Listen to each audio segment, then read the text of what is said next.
No picture? No picture. Go ahead, David. This is David Bennett, and you're watching the Break It Down show. Yes, always technical difficulties. Brian Dix, who is Baton 6, we've had him on the show before. He ran the President's Own band for the Marines, and that is an enormous job. If you guys haven't listened to his episode, we'll have to do that. He's working on his comms on his end. But let's get started with David. David, I guess, what is it that you do for the San Diego Opera, and we'll go from there. So general director is sort of an unusual title. It's I think unique to the opera world. It's the CEO of the opera company, but also the head of the artistic side. So I make the artistic planning, make the decisions on casting, all of that. But I also run the operations of the company. So fundraising, marketing, finance, all of that. That's quite the gig. So how does one, without getting into what we're going to talk to, how does one run an opera during a global pandemic? Carefully. So, I mean, to be honest with you, if you sort of look at what's happening in the industry, most companies that aren't in climates like San Diego have made the decision to really just postpone or cancel production for the time being and doing things virtually online. So that's really kind of what's happening in the country. We are the first traditional opera company in the United States to mount a full opera with live performers and a live audience post-COVID. Uh-oh, now I don't hear you. I think you're muted. Is it because we're in San Diego and the weather is so close to perfect that you can reliably do things outside? Yeah, I mean, that's a big thing to our advantage. There's also a chamber orchestra here called Mainly Mozart that did some concerts over the summer in a similar format, smaller. But, you know, we are allowed within the County of San Diego's health provisions to perform this kind of activity outdoors as long as the audience stays in their cars. We still can't perform outdoors if the audience is outside of cars. They have to remain inside of their cars. So this drive-in format works well for us. Yeah. Yeah, I imagine that it does. And then who came up with this idea? Has this been done by somebody else in the past to give you the idea? There's a festival in, well, actually two things. So English National Opera outside of London did a La Bohème in a similar format this summer. There's a festival in upstate New York called the Phoenicia Festival of the Voice, and they did one performance of a Tosca, another Puccini opera, this late in the summer. And then, as I said, mainly Mozart as the chamber music organization here in San Diego. I saw some of their concerts, and after attending their concerts, that's when I thought, you know, we have to give this a try to see if we can make this a go for the Bohème. We already had Bohème planned, right? So we had this production scheduled in this period for inside of a theater. And what happens in the opera world is we typically tend to book our singers out 18 months, 2 years in advance. So I knew I had this amazing cast already engaged, and I just wanted to find a way to make sure that we could bring it to our community safely. Yeah, that makes sense. Is La Bohème the opera you would choose to do outside, or is there like logistically a benefit to that one over, I don't know, Tales of Hoffman or something? It's actually a fairly easy one because you can tell the story of it, even though there are scenes that take place in different places. You can tell it scenically without having to change the set, if I can say that in an uncomplicated way. There are other operas that are more complicated. There are probably ones that are less complicated, but the fact that we already had this planned, and when we looked at it and we said, okay, we got a Bohème plan, we've got the perfect cast. If we bring it outdoors, how can we re-envision it outdoors? And also you have to remember, we have to follow safety protocols that have been established by unions that represent our employees, and one of them is singers. And so they established the safety protocols for us to engage these singers, that they each had to have 120 square feet around them. So they have to have their own 120 square feet, and they can't encroach in each other's space for safety, right? So that's another thing, is how do you actually tell the story of La Bohème when people can't touch each other and come close to each other? And we have a really good stage director. So all of those things together, yeah, it's a good story for it. The approach of the stage director and the fact that I had a world-class cast made me say, I've got to find a way to make this work. Yeah. And then in terms of the logistics, you know, do you still, I mean, all operas have intermissions. You serve drinks and snacks and cookies and such. Is that still happening? Is there someone running by the cars? Or? Yeah, not this opera. No, actually. So one of the things, if you think about 120 square feet per singer, that also holds true for the chorus, right? If we were going to have a chorus, each of them would have to have their own 120 square feet of space, which makes it really impossible to have a chorus, right? So one of the things that we did is we reconceived this opera without a chorus, and we cut the music that the chorus would be singing, which brought the time down to under 90 minutes. Okay. The time of La Bohème of real music is a little over 2 hours. So we're able to get it down to about 90 minutes of real music. So with that in mind, we actually eliminated the intermission. And we're through the safety mandates of the County of San Diego, we are not allowed to have concessions or provide anything that would encourage audience to get out of their cars. No concessions, no after party like we normally have for donors. We are providing restrooms, but you can only leave your car to go to the restroom, and you have to have a face covering on when you leave your car. Yeah. I think we got Brian up, so I'm going to stop hogging all the questions and let him go. Go ahead. Brian, good to see you. Good to see you again, David. Well, I'm sorry I missed the very initial part of the broadcast, but, technical difficulties in South Park of San Diego, it does occur. Yeah. Well, I just wanted to start. I mean, this all-star cast that you have, you have Ana María Martínez and Joshua Guerrero. I have to say that the leading roles from Mimì, Rodolfo, Musetta, and everyone else, this is probably the trimmest cast I have ever seen on an opera stage. I mean, is this a Southern California thing going on?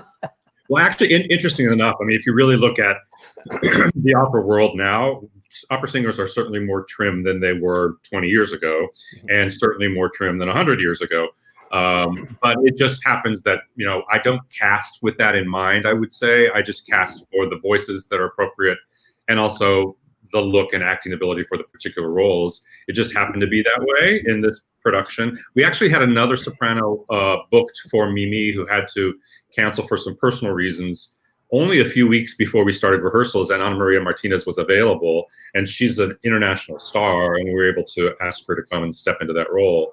But one of the things that's very interesting about this is we have three bilingual cast members. Ana María is Puerto Rican, Josh Guerrero is Mexican-American, and also Andrea Carroll is a Spanish-speaking, I think she's originally from Florida, and she's our Musetta. And then, of course, our conductor, Rafael Paare, who's the new music director of the symphony, is another Spanish-speaking member of the cast. Yes, from Venezuela. And the interesting thing about the Maestro Paare is that in Venezuela, opera is not really a top drawer dynamic in the classical world. Correct. And so he didn't study opera, I don't think, until he came abroad. That's correct. And I think he came to opera a little later. Of course, he's very young. So he has plenty of time to add to his opera chops. But I know that he's done quite a bit. I think he conducted a Glyndebourne recently, and he also was involved with the Castleton Festival, which is an important opera festival that was on the East Coast for a while. So he's certainly knows what he's doing. He's a very, very good opera conductor. Well, and the beautiful thing is that we're talking to an audience, the Break It Down show. So we are literally breaking these things down. And I have always believed is that when people get older and more mature in life, is that their musical taste mature also.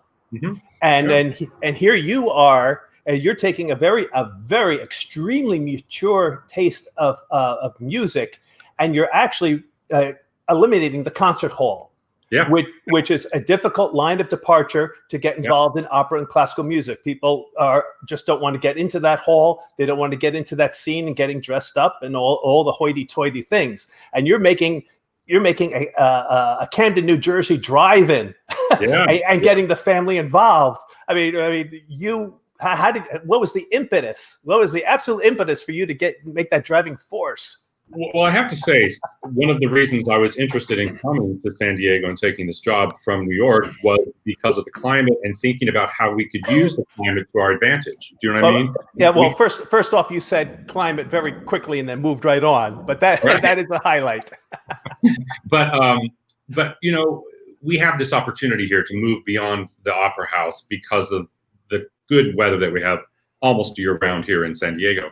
And so that was in my thinking already about how we could find opportunities to start performing outdoors. And then when this happened to us, of course, the only opportunity that we have right now to have live performers, live audience together in the same experience is in this kind of format. So we actually did look at producing this at a drive-in theater. That was our first idea. We said, well, we have a couple of drive-in theaters here. There's one in Imperial Beach that's rather large. There's one in Santee.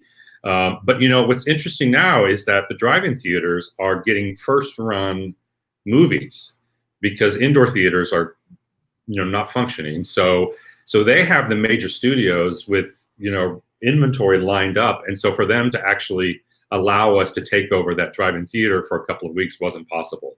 So that disappeared. So basically, you know what we did? We pulled out on Google Maps and we looked at anything that looked like it had big parking. Like, where is the Oh, thank goodness for Google Maps, right? Yeah, seriously. Like, oh, yeah, look at Pechanga Arena. There's a lot of parking there. Look at, you know, the Charger Stadium now vacant at SDSU. That's big. And so we sort of looked at those kinds of things and said, what are our options to think about?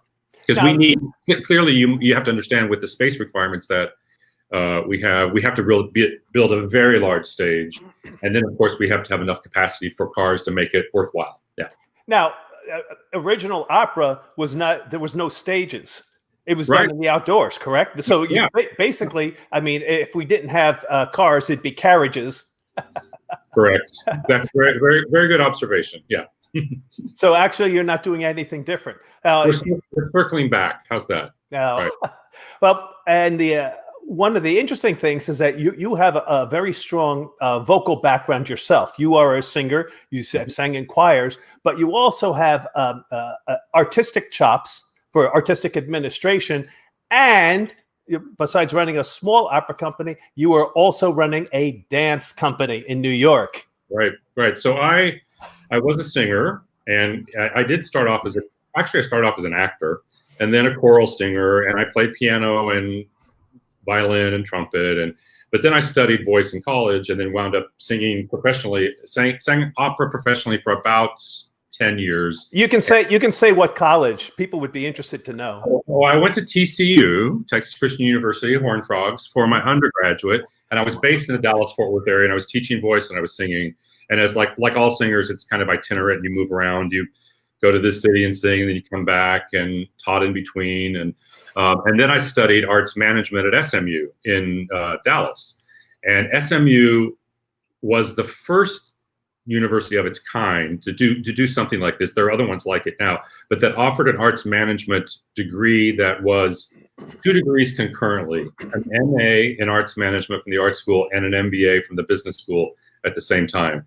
So I did that, and then that brought me to New York. At the end of that, I applied for a fellowship at Lincoln Center, which I got, and then turned that into a career in New York that I did several things, among them managing director. There was an executive director over me who was actually a dancer, but I was managing director of a dance training and performance institution focused on modern dance. And really what I did with them, I wasn't with them for very long. Mostly what I did was I helped them close out a capital campaign to build a new space for training of modern dance in New York.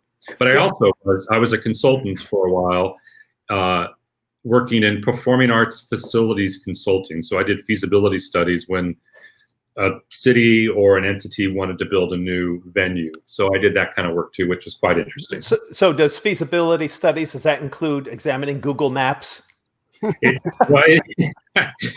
probably does nowadays. It didn't when I was doing it in New York, but a very brief, funny story. My first job with that job, my first project was to go to Reykjavik in Iceland to do the feasibility study for a concert hall that's now been built for the Icelandic Symphony. And my job was to do a operating pro forma. So I had to gather financial statements from all of these arts organizations in Iceland and study them. But of course, they're all in Icelandic. So I had to sit with an Icelandic dictionary and financial statements and translate everything. And that was a interesting first couple of weeks of that job. and that was long before Google Translate. Right, exactly, right. Yeah. So, but everyone thinks New York is everything we have to achieve, that Lincoln Center, Carnegie Hall level. But you were at areas where you needed to draw more people into seats. Yeah. Yeah. And so in my mind, that's one of the primary reasons why they brought you to San Diego. And since you came here, I mean, the repertoire, you still maintain the Toscas and the Madame Butterflies and the Figaros, but you also make it fun and you make it enlightening with the Pirates of Penzance and soldier songs. Thank you. The opera company I worked with in New York was called Gotham Chamber Opera, and they focused on repertoire that was intended for small venues, and that kind of gave us a wide berth. It was anything that wasn't grand opera, and basically it made you skip the 19th century, but anything before or after was what we did. But we wound up exploring a lot of unusual places to produce, right? And I think that's what I got to be known for, was finding out ways to explore spaces and that highlighted the repertoire in a way that would be even more than if it was done in a theater. And that's why I believe that San Diego Opera was particularly attracted to me when they did a search, because I had sung traditional repertoire, right, as a singer and as a teacher. So I had my foot in that, but I also produced non-traditional repertoire, and they wanted to explore both here. Yeah. Now when you're, of course, La Bohème is probably one of the best operas when people are first coming into understanding. I mean, there's other good operas, Barbara Seville and Peter Grimes and Magic Flute. But why did you select La Bohème to be the one that's going to be the drive-in home run for San Diego Opera? Well, I said this a little bit earlier. I think you weren't on the call on yet, but we book our operas very far in advance, the artist and also our commitment to the musicians of the San Diego Symphony. So we have an understanding 18 to 24 months in advance of what we're doing, and we start to book those artists, right? So I already had this Bohème lined up pre-COVID, and so your choices are then: do you cancel? Do you try to postpone? Do you try to do something else with the singers you already have contracted? Or do you try to find a way to go forward with it? So luckily, I have to say, this was the opera that we had booked, because it's an easier sell because people know about it. And then if they don't know it, once they hear it, they realize they know it because, it was in Moonstruck and it was in Pretty Women. Like all the operas that you see on TV generally are La Bohème. And then, of course, if you know the musical Rent is La Bohème. I mean, it's the exact same story that's been turned into a musical, except Mimì lives at the end, as opposed to, sorry, spoiler alert, if you haven't seen the opera, it doesn't end happy. Let's put it that way. Let me jump in here, and I want to say a couple things. First off, is if you guys want to see La Bohème through the drive-in, you can go to the San Diego Opera website, which is sdopera.org. The dates are October 24th to November 1st. That's when they'll be doing it. That's what we're trying to support. Is look, if you're in Southern California and you want to support the arts, which of course you do, here's an opportunity to get out and safely consume the arts. Let me ask you this. One thing I wanted to say too is the last time I was at the San Diego Opera, and it's been too long, but in fairness, for about a year, we haven't been able to go. Yeah. Did you guys? So for anybody who's like, opera, I don't know. Like, first off, if you are dating someone, it's a great date. And good. Second, when you show up there, you guys have just the most. I've been to a lot of places for opera, Miami, Italy, all kinds of places. You guys have the most friendly atmosphere. You come in, you're instantly greeted. And it makes such a difference for someone who's like, I don't even know where to stand or what to do, Yeah. So I wanted to give you guys credit for that. I appreciate that very much. That is true. People do feel often that even if they haven't been, there's sort of a fear factor about, will I fit in? Will I know how to behave? What do I wear? And we don't discourage people from getting dressed up, but we also want people to be comfortable. And we also have, to our advantage, when we're back at the Civic Theater where we perform, which is a very large theater, we have an outdoor concourse that's quite big around it.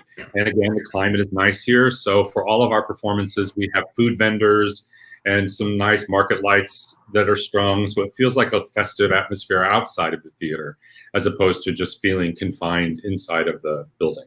Yeah. when you're making choices on which operas you guys want to perform, I mean, you got to play the hits, baby. You got to do it, right? But you also want to satisfy, the hardcore opera folks who are like, you never play X, or, force me to go to a new spot. I mean, it's Marriage of Figaro, Tales of Hoffman, La Bohème, Bad and Butter, and I'm going to run out real quick here, Indomineo, whatever, right? Mm-hmm.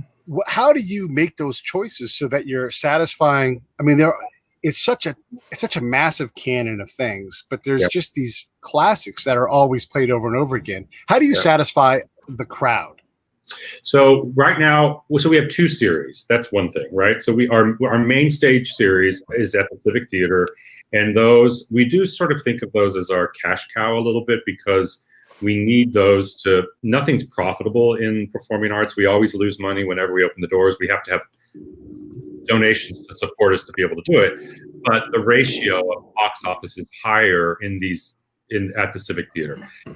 We also have another series that's called Detour, which are smaller productions that are less risky financially, so we can have more risk artistically in those, right? So that's one thing that we have. We have anywhere from 5 to 6, generally 6 productions across this spectrum. Now, when we think about what we think of traditional opera, that's on our main stage. And that's a bit of a challenge right now because we only have 3 operas. And so you don't want to go too far down the risk path with those 3 operas. But what you do is, if you have a subscription package like we have, and you encourage people with the benefit of reduced cost and other benefits, if they subscribe, you try to sneak one in there that's a little less of a cash cow and a little more adventurous, to make sure that we're helping people to understand more about opera other than La Bohème and Aida, right? And you just try to balance those. And it is a puzzle. It's a puzzle that is artistic when you lay it all out, and it's a puzzle financially. And so what I have is, I have a whiteboard in my office, and I have all these titles listed up, and they are in rows and columns based upon revenue size and expense size. And we sort of, if we look at a year and we think, oh, that's too big, we take out one of the big puzzle pieces and put it in a different year and a smaller one in terms of cost and revenue. Yeah. Oh, well, let's discuss a little bit about the audience experience. Now, I don't understand Italian. Yeah. Why am I going to an opera and I don't understand the language? Well, we always have what are called super titles or surtitles, both. Super titles generally means above, at the top of the theater. We always have translations in English of every opera, including if they're in English, because opera singers tend, and the top of the voices particularly, tend to sort of modify the vowels in a tall shape. So sometimes, even if you're singing in English, it's hard to understand the English, to be frank. But every opera we do, we have those translations. And you'll have the translations for the drive-in. Exactly. This is no exception. Actually, we have more in this because it is a drive-in format. We have 6 very large LED screens throughout the parking lot, and the translations will be on those screens. But we're also encouraging people to bring this with them, or an iPad, because we also have the option. We're going to be running through a link on our website the English translations on this. So you can have it with you in your car, or your iPad in your car, and you can have the translations nearby. So you're not having to look at various different directions. Yeah. Well, wonderful. And even if you don't want to read the translations, and if you just want to hit recline and have a cold one. Totally. Yeah, and we are actually encouraging people, because we're not selling concessions. We're telling people to really make a fun evening out of it, and do go ahead and bring your own food and drink. And exactly, we don't want you to get soused so you can't drive home, but have a nice evening and enjoy yourself in the space of your car, in the safety of your car. And the other thing that you can do with this, which you're never going to be able to do in an opera again, is to roll your windows up and sing along. You're never going to be able to sing along with La Bohème in a theater, and stay in the theater. Let's put it that way. So we say, go for it, right? Well, yes, and having attended a few operas myself, there's always someone that's behind me that is a rising tenor, Interesting enough, I think it was LA Opera went to performance last year, and in their pre-performance notes on the the speakers saying, please turn off your cell phones, they said, please do not sing along. Because I think people just now, in the world we're in, where we have headphones on and stuff, people just start making music sometimes where they think They should, right? And yeah, it's not really appropriate in an opera house. In your car, it is. So that's a good thing. Well, I have a feeling that when you're backstage, is that you're humming along. Oh yeah, sure, yeah. Well, that's wonderful. Now, some people want to know, they hear different kind of terms. So describe what an aria is, for instance. An aria is a song, really. And the way that if we think back in the time of, say, Mozart, which isn't the earliest opera composer, but in that period of the classical composition, we had what we called recitative and aria. And the recitative means like reciting. It's a structure where it feels like people are talking and a lot of action happens. And then in the arias, there's more reflection or emotion.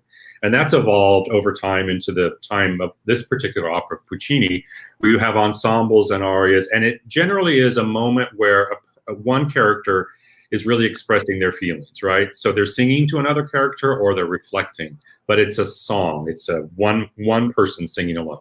And do you think that the aria is probably the most emotional, most love-struck songs that you have? Yeah, and particularly in this opera, right? There are really beautiful arias that happen between the two characters, Mimì and Rodolfo, who are the lovers, right? In Act 1, where they each sing an aria to each other, whether it's just first stages of love, first moment of meeting, and then they sing a duet as they go off into the next scene. Yeah. Now, the other thing that most people just don't realize about opera is that it's very saucy. Oh yeah, there's a lot of romance. I mean, can you give a little heads up of what's going to be coming on with La Bohème? Yeah. So La Bohème focuses around La Bohème is the Bohemians, right? So it's a group of Bohemian people in Paris, that the men that live together in a garret, and a painter and a writer, and so there are four of them, and there are two characters who wind up having relationships with women that throughout the course of the opera, and Mimì and Rodolfo, who are the main pair, it's a very tender love story. But Musetta and Marcello, it's a very fiery. I don't know how to describe it more than that, but there's a lot of emotion that's heightened in plates breaking, and so musically Puccini does an amazing job of contrasting those two stories, but they're both love stories, and they, of course, they come together in the fourth act, and I won't give it away again, but in a very beautiful way. Yeah. Now, besides arias, there are other songs. I know that we're not doing choruses for this one, correct? That's correct. But there is, Act 1 ends in a very famous duet between Rodolfo and Mimì. There's an aria that Musetta sings in the second act, but it also has a very big ensemble around it and underneath it. So she sings an aria, so it's by herself, but preceding it and following it is a very big ensemble with all of the singers. It's very big emotion. And then there's also great duet and ensemble singing, and the whole third act is really ensemble, which is really great. Well, Mimi's Farewell is probably one of the more dramatic and probably one of the highlights that everyone looks forward to. Right, very tender and sad, but and so I should also tell you this. I mentioned earlier that we have to have this space between the singers, and so the way that the director has allowed us to tell the story of La Bohème and still keep them separated in space is that in this production, the concept is that it's Rodolfo in his study writing, probably 10 years in the future after the action of the opera has taken place. And so everyone else is a memory, it's a reflection. So it's Rodolfo in one space and a memory of the interactions at Café Momus and all. But all of his interactions with Mimì, we know that Mimì has died at the end of the opera. So she's, in effect, a spirit. And it's very beautiful in a way, very tender, when they're singing their love duet, and you know that it's a memory of their first time together, but you also know that she's passed, right? There's very beautiful moments in this opera. There's gorgeous moments. In this production, there are particularly beautiful moments. Such as I know Act 1. I'm just diving in too deep. Your tiny hand is frozen because of a cold Paris day. One of the most beautiful arias for a tenor. But there's also Musetta's Waltz. Yeah, and that's the big Act 2 aria where she's bossy and we have a very, very beautifully sung, but also beautifully acted, funny, physical musetta. She's great. Yeah. I wanted to ask a little bit more about the audience experience. Because you show up, I've got an Audi A6. It's got this sound system. I've got a Ford F-150. It's got that sound system. I know you can't control for that, but what did you guys think through to try to create? I mean, because obviously sound is of the essence here, what you guys are trying to do. What did you guys think through, and how did you work it out, or were you able to accomplish anything? Well, we did spend a lot of time thinking about this. So we originally thought about having, speaker clusters throughout the parking lot and providing audio source around you, but the latency delay that winds up happening between audio and video, because we also have 6 video screens around, becomes problematic. Yep. And so we're using FM radio, and we have an amazing audio designer with several technicians that are mixing, because we have so many different sources, right? Because the orchestra has their own microphones. Each singer has a microphone. Again, and the big issue of latency and timing between the video feed and the audio, we're just limiting to FM. So most people have decent FM radios in their cars, right? So roll up your windows. But what was interesting last night at the dress rehearsal, I drove pretty much to halfway back, and you can still hear the singers quite well, and they're not amplified in any way. It's just the natural voice. And about halfway back in the parking lot. So if people wanted to roll their windows down, they could still hear that. And the symphony, another thing, singers are on a stage, members of the symphony are on a separate stage to, if you're in the audience, to your right. And that's for safety concerns, because we wanted to keep them separate. So you have these other sources of sound from the musicians. Yeah. Yeah. Are people allowed to get out of their vehicles or sit on their hoods or anything? Not at all. And again, we're trying to be, we're not trying to be mean. We're following the specific advice. We had to create a very rigorous plan that had to be filed and approved with the County of San Diego Department of Public Health, right? And there have been smaller things, like I mentioned, mainly Mozart had done something before, but because the number of people we're employing and the audience size that we're anticipating is so much bigger, they're being quite rigorous with this. For instance, we are not allowed to hand out a program. Usually you get a program when you come in. So we've created a digital program, and we're making sure everyone's aware of that. They can read it ahead of time. We'll have information on the screens that directs people to our website, so they can also look at the URL and view the program on your phone while you're waiting. Okay, when you look at all the things you've had to adapt to do this, some of this stuff is going to force a positive change for you guys. What do you think you'll keep? Well, I think, I think in general, being nimble, which is kind of a abstract term, but we're getting good now at turning on a dime. And we're not as big as we used to be, but we're not a small organization, and being nimble and being big is sort of a hard thing to square away. So I think that's the biggest observation, is that we're getting good at being crafty and turning, but we're definitely going to explore outdoors more.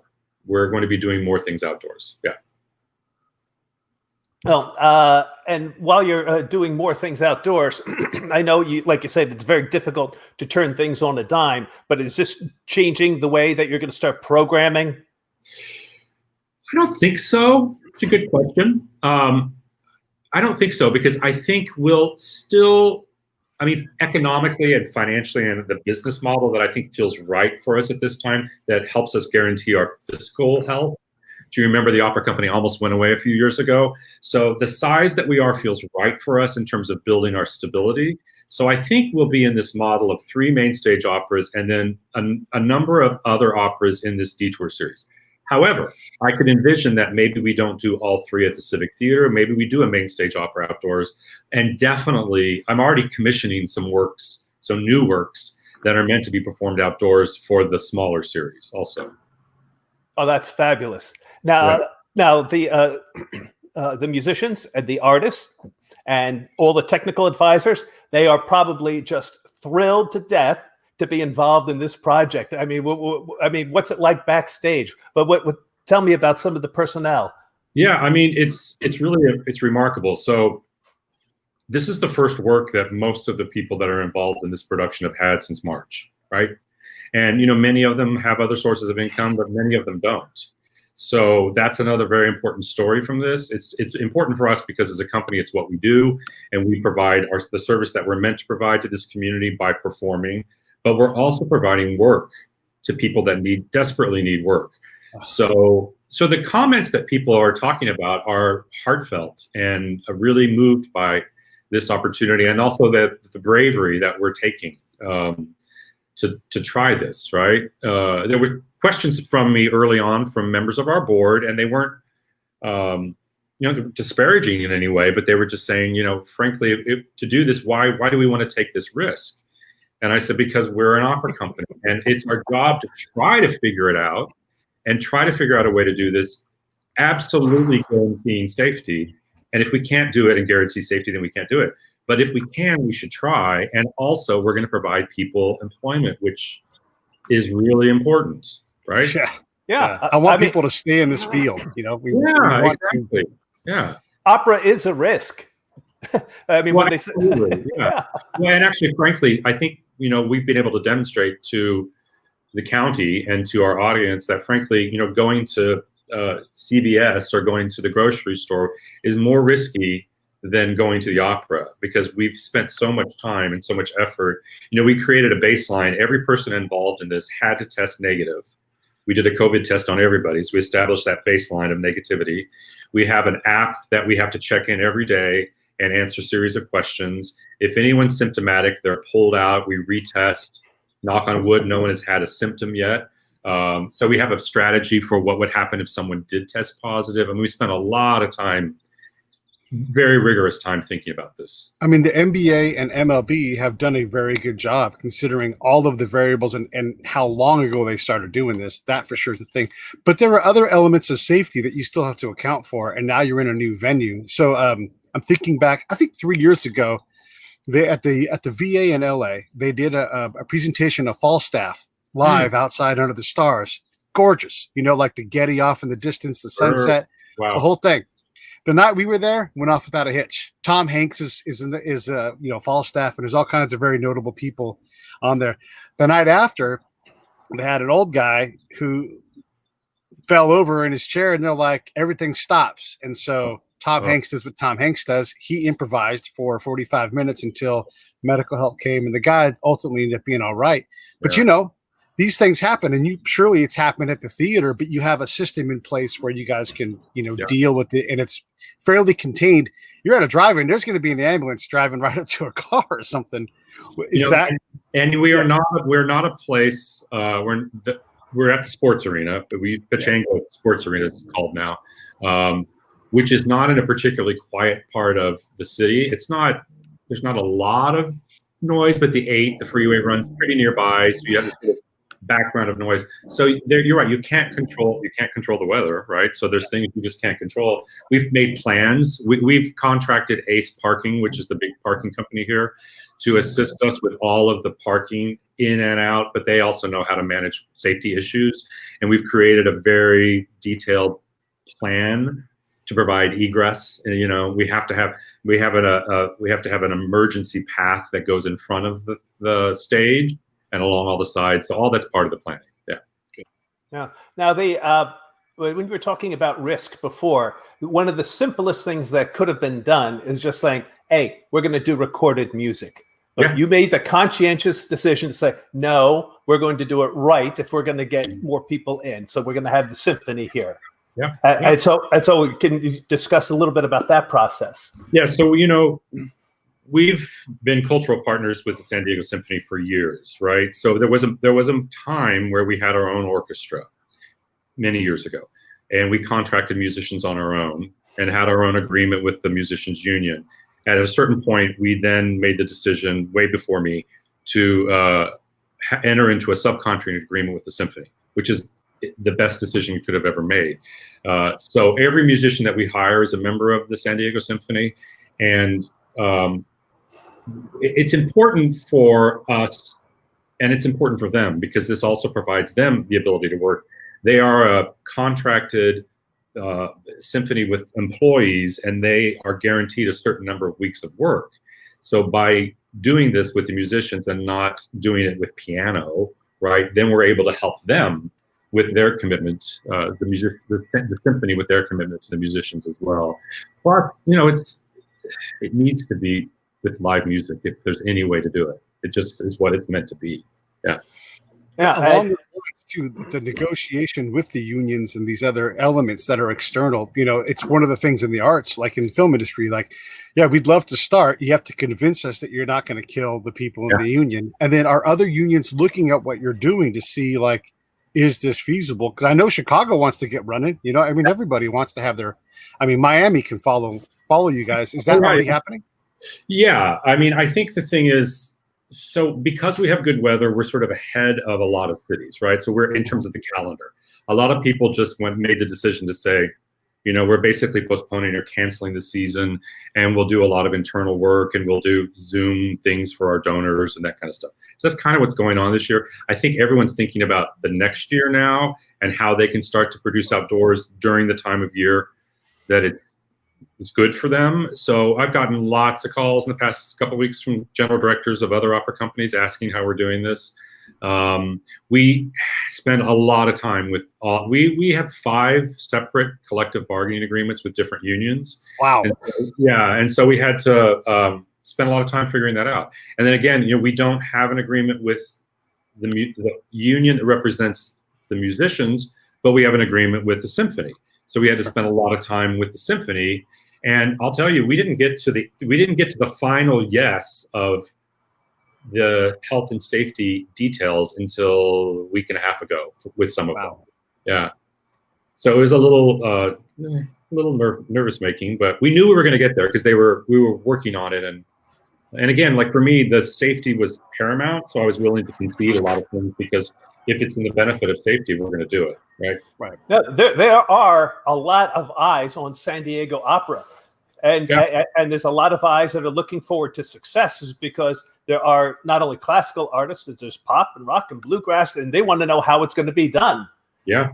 And there's also people that say, never going to work. They're looking for that nosedive, sir.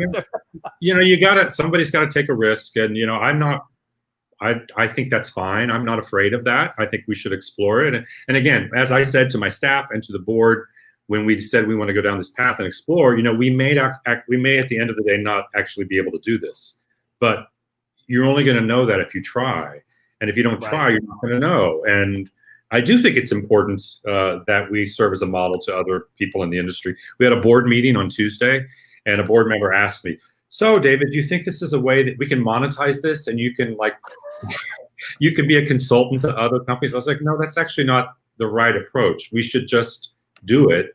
And then if anybody wants to learn from us, they should learn from us. That's the way that it should be done." Yeah.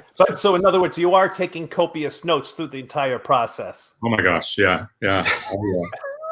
We have a great production team, right? That are full-time members of our production staff, and it's their business. They have the history of actually recording everything for the future, right? In case it's done again. Anytime we produce anything in the theater, you wind up with what's called a show Bible, which is all the documentation of everything. And that way, the next company that does that same physical production can have that as a reference point, right? And we're certainly taking lots of notes. Yeah. When you do an eye roll, there's a lot of things you've had to deal with to get to. 5 different collective bargaining agreements, the county, the city, Pachanga, everybody. What kept you up at night? Interesting enough, not a lot has kept me up at night in this because we did it in a very orderly process and really started with thinking about safety.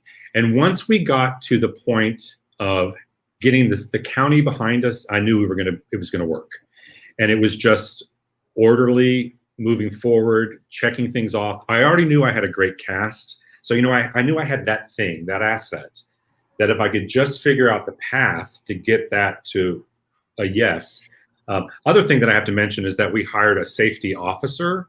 So a contracts former Marine. A Marine veteran. This is what I like to hear. Damn it. Come on, Army. How come he's not on the synopsis page? I want his biography. He's in the program, but he's not on the synopsis page. And he worked, of course, in doing a lot of logistics work, right?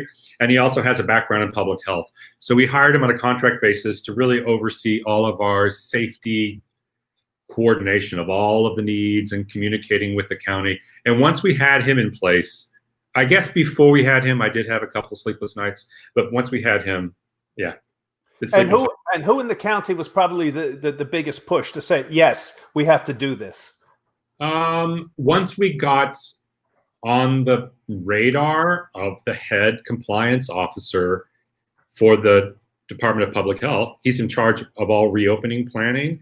Once we got on his radar, he was a big advocate because he wants us to be a model for other arts organizations to follow. And it's one of the things he's sort of requiring of us is to share our safety plan with anybody that wants it, because you have to file a detailed safety plan. And there's no reason to reinvent the wheel, right? Oh, that's absolutely true. And then all of a sudden, is that once it starts falling into line, now all of a sudden all these offices and agencies are taking credit, correct? Well, I wouldn't say that. No, not to my face. So I'm not hearing that. Yeah. And you said you had your dress rehearsal last night. We have our final dress tonight. We had our first dress rehearsal last night. We had what we call a Sitzprobe. So for those of you that don't speak German, Sitzprobe means sitting rehearsal. And it is the first time that you put the orchestra and the cast together in the theater. And the reason they call it a Sitzprobe usually means that you sit in chairs, and it's the singers not focusing on their staging. They're really focusing on the relationship with the orchestra. We had that 2 nights ago. So, you know, opera is an iterative process. You build up towards opening night. Tonight is our last rehearsal. We have tomorrow night off, and then we open on Saturday.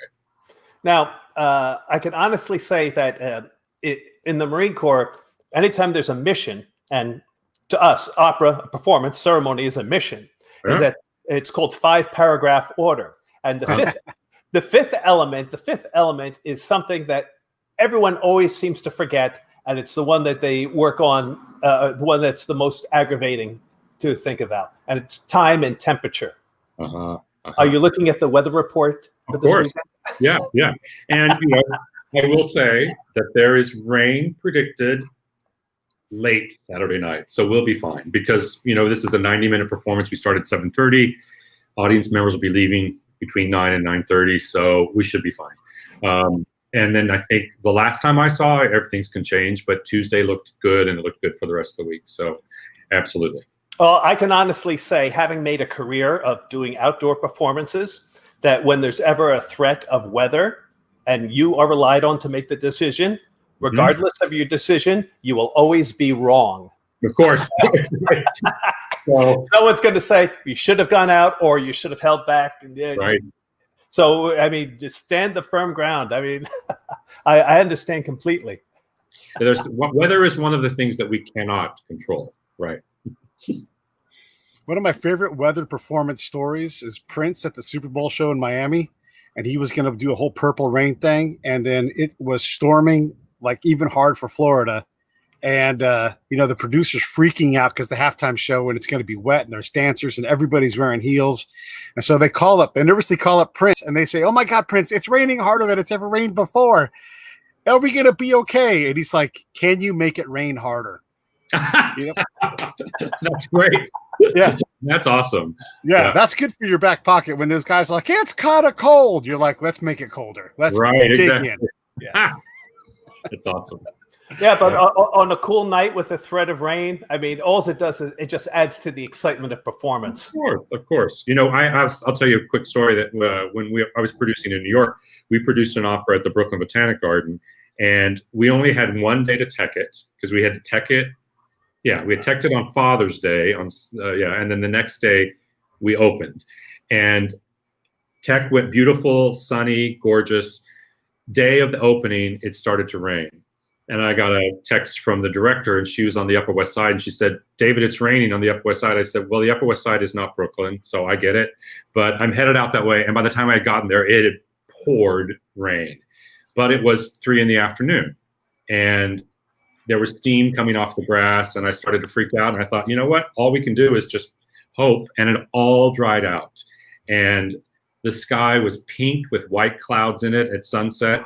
And behind the stage, there were rabbits hopping through the garden. And I was like, okay, that's what rain just brought us, which is a beautiful thing, right? You could never make that happen in a theater, right? The same thing happened at the Hollywood Bowl. They were doing a 30th anniversary of The Little Mermaid. And so they had, Leah Michele was singing, and it's Hollywood. So they bring in all these great people in.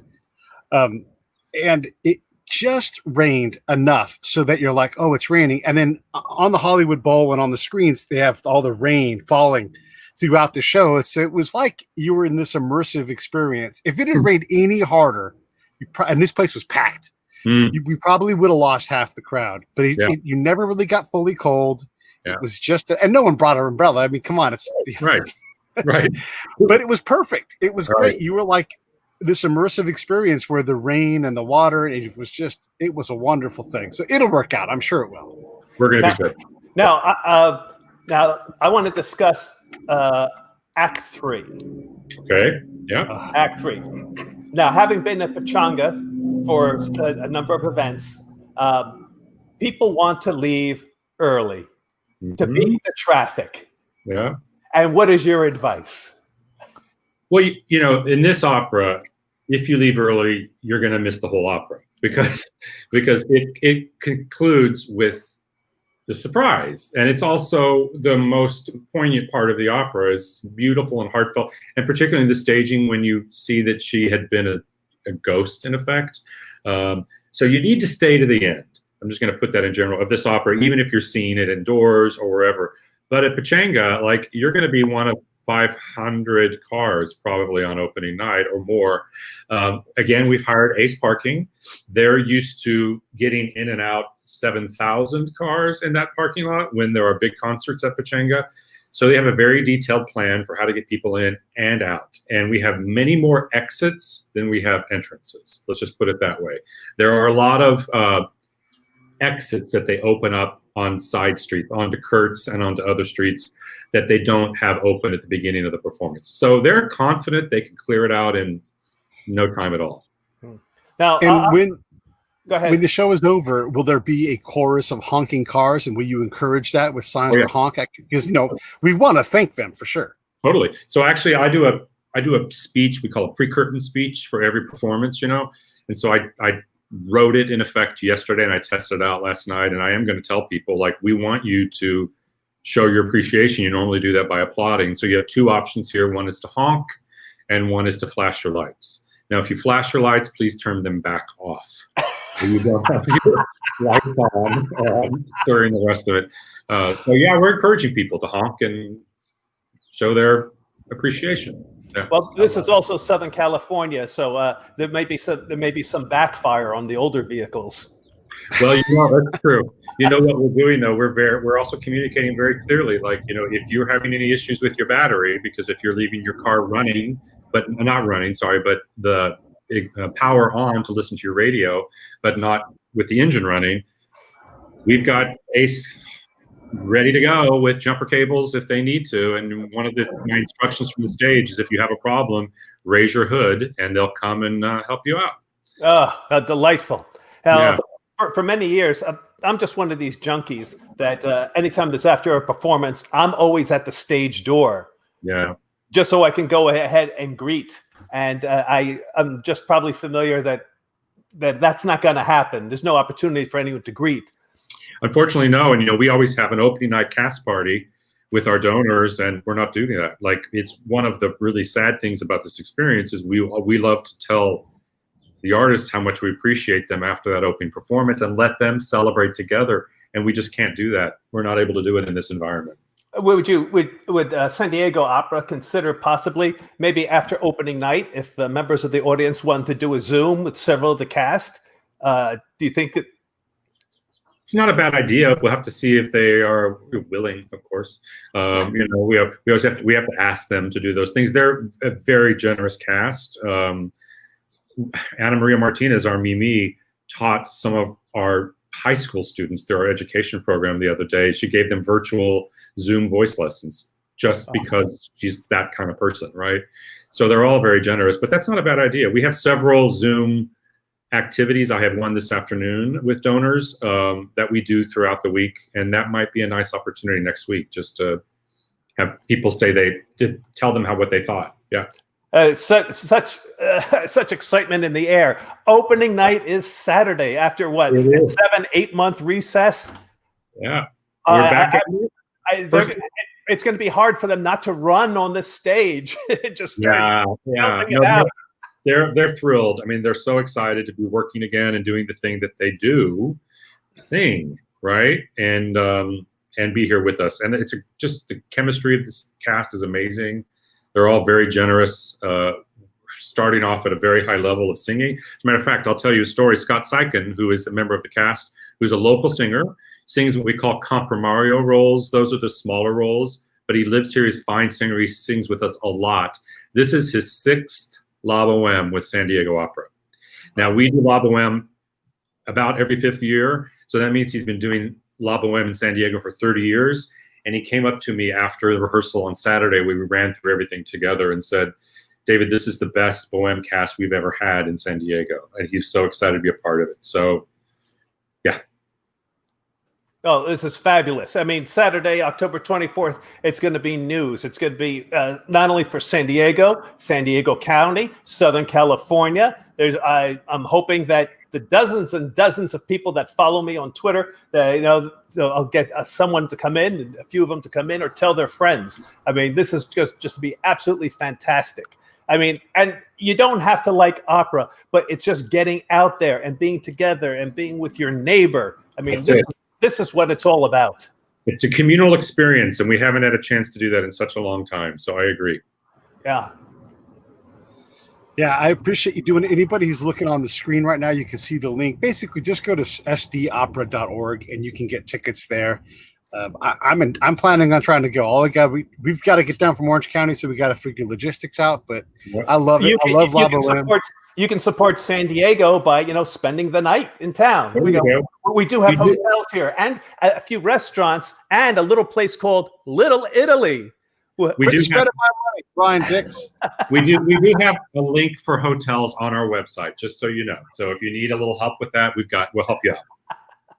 Yes, for sure. And for sure, the best Mexican food in the country by far. You got it. Yeah. All right, let me sign off. Thank you so much for doing this for us, David. I appreciate it. You're doing great work. Thank you for getting the arts back out in front of us. We desperately need these kind of things to come back in some form or fashion. Thank you so much for the time today, and really appreciate your help. Oh,